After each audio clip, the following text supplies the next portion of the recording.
Hey and welcome. If you're here, it probably means you're hurting. And I just want you to know this is a safe place for that. We're going to talk about how to get through heartbreak, but not just get through it. We're talking about how to come out on the other side stronger and more you than ever before. So let's get into it. You know that feeling, right? Where you put on this brave face all day for work, for your friends, for family, but the second you're alone, it all comes crashing down. That huge gap between the person everyone thinks you are and the person you are behind closed doors. Yeah, that's the real loneliness of a broken heart. And that's the thing. It's never just one thing, is it? A heartbreak isn't a neat little wound. It's more like an earthquake that shakes up everything. Suddenly, your whole routine is off, your favorite songs are painful to listen to, and your confidence just evaporates. Your whole sense of peace is just gone. So look, our goal here isn't about just getting over it as fast as possible. That's just surviving. That's putting a Band-Aid on it and hoping for the best. No, we're aiming for something way deeper. We're talking about healing strong, about actually rebuilding yourself in a way that makes you more resilient and more in tune with who you are. So, where do we even begin? Well, we start with what's probably the hardest and most counterintuitive step of all. We have to actually face the pain. I know, our first instinct is to run, to distract ourselves, to do anything to not feel what we're feeling. But real healing, it requires you to turn around and look that pain right in the eye. And what does facing it even look like? Honestly, it's about giving yourself permission to be a mess. Seriously, cry when you need to cry. And don't let that little voice in your head tell you to get over it. Get a journal and write down all the angry, ugly, confusing thoughts. And sometimes it's just about sitting still and letting the sadness wash over you, just to prove to yourself that you can actually survive the feeling. And this, right here, is why it's so important. Because when we try to ignore our pain, when we pretend we're fine, it doesn't just vanish. It goes underground. It waits. And it ends up making the whole healing process take so much longer than it needs to. Okay, so once we've given ourselves permission to actually feel the pain, the next step is to start listening to the story we're telling ourselves about it. Because in the middle of a heartbreak, our own inner voice can become our worst enemy, constantly feeding us a story of self-blame. You know the one. This question just plays on a loop, doesn't it? You go over every single conversation, every little moment, trying to pinpoint the exact thing you did wrong. It's exhausting.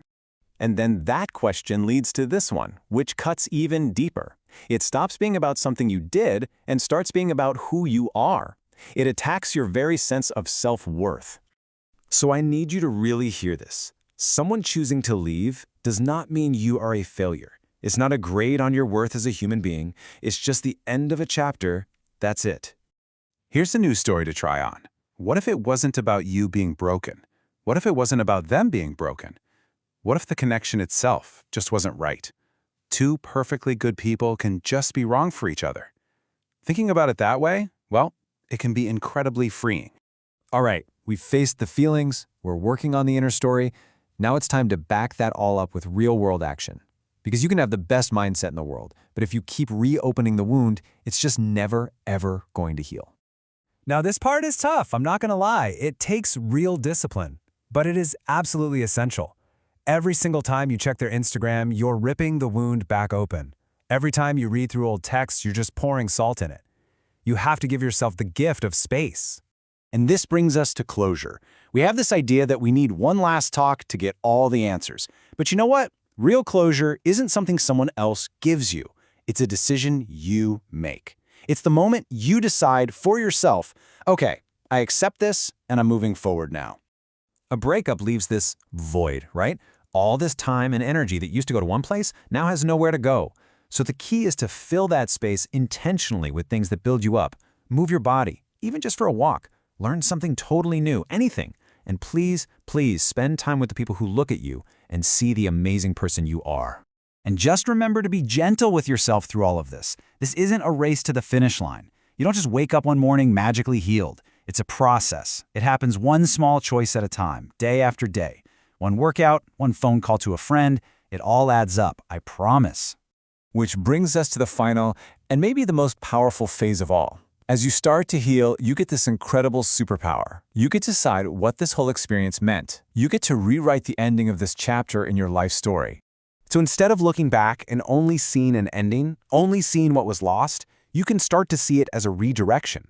That one door closed not to punish you, but to clear a path to a different door, a better one. It created space in your life. Now the question is, what are you going to fill it with? You know, it's one of those hard truths in life, isn't it? We just don't grow that much when we're comfortable. So this pain, this discomfort you're in right now, it's actually fertile ground. You're learning things about your own strength right now that you could never have learned in a comfort zone. And this is the goal. This is the ultimate destination of this whole messy, painful journey. The pain you feel right now feels like it could destroy you. I know, but it won't.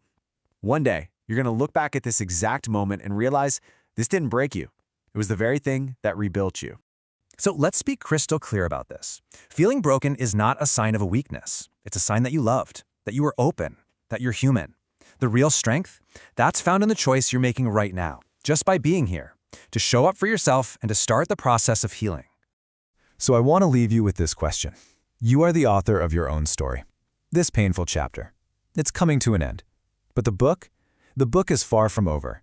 You hold the pen. You get to decide what happens next. So, what are you going to write?